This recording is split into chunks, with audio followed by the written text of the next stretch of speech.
Awesome God. So, that is why himself, God, is speaking in the book of Ezekiel chapter 36, verse 25 and 27.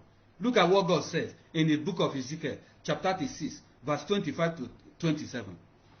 Then will I sprinkle clean water upon you, and ye shall be clean from all your filthiness, and from all your idols will I cleanse you.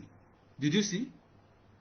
David know. That's why he asked for God to create a new heart for him. And God now speaking in Ezekiel that I will sprinkle a clean water to you. What? To you. Let me read it again.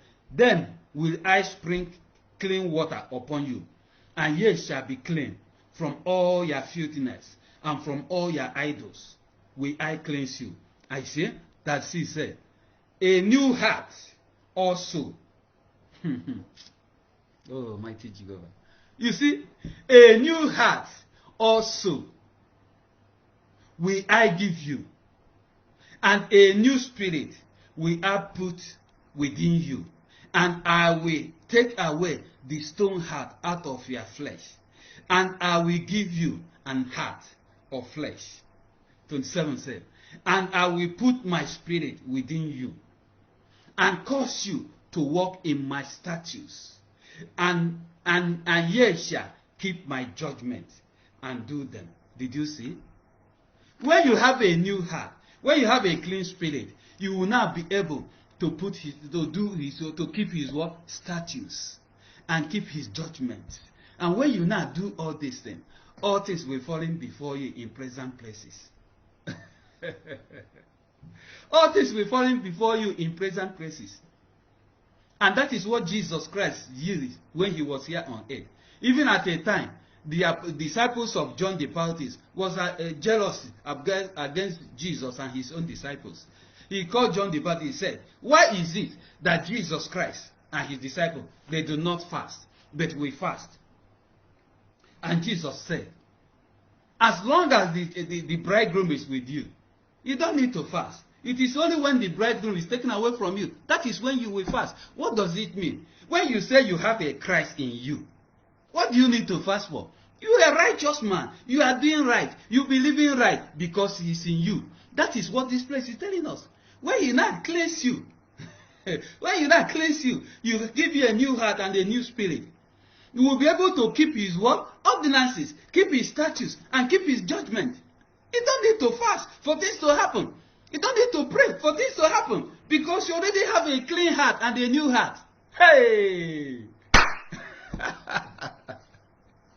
Did you see? Am I speaking right, my? Do you see? As simple as this. As simple as this. This is his way. This is his mind. But people will tell you, they won't talk about your wrongs. They think about things you are doing that you are not getting it right. They tell you you should pray, you should fast, and things will change. Yes, it's good. When you are already polluted, you're already out of God's presence. Yes, you can call for fast. I'm not ruling it out. Oh. Before you reach to the level, whether you fast, you don't fast, things will be happening. You must have a clean heart and a new spirit. And whereby you don't have, you have to fast. There are places God recommended fast. Or not even God recommended fast.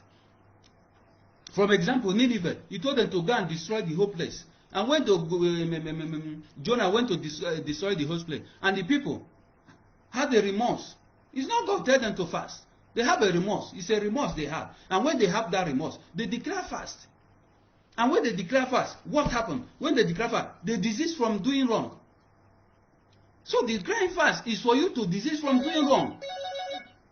So when they desist from doing wrong, as they desist from doing wrong, God have mercy and God have pity on them. And God forgive them. So that's the work. Work of fasting is for you to do what? To desist from wrongdoing.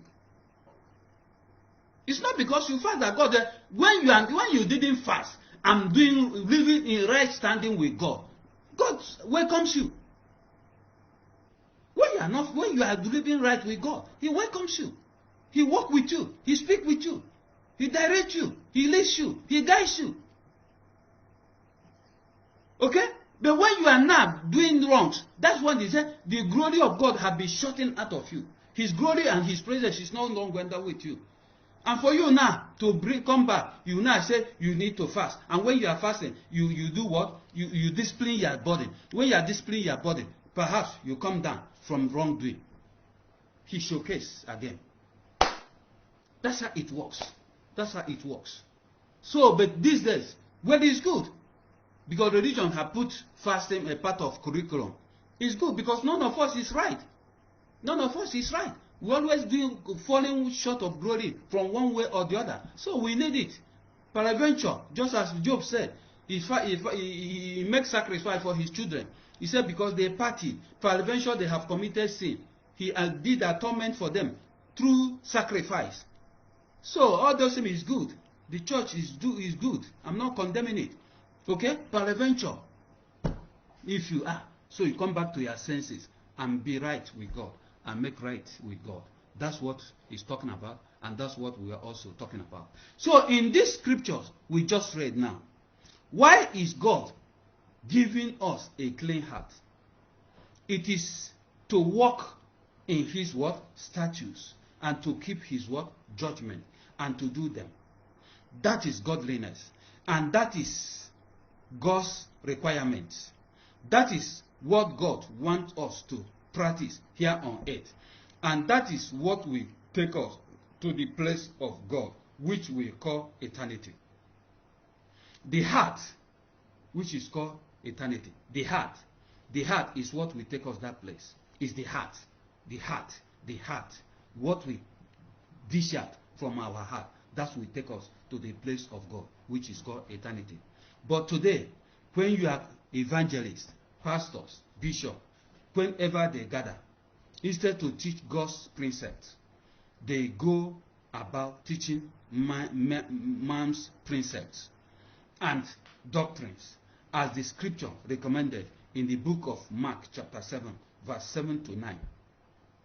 Howbeit, in vain do they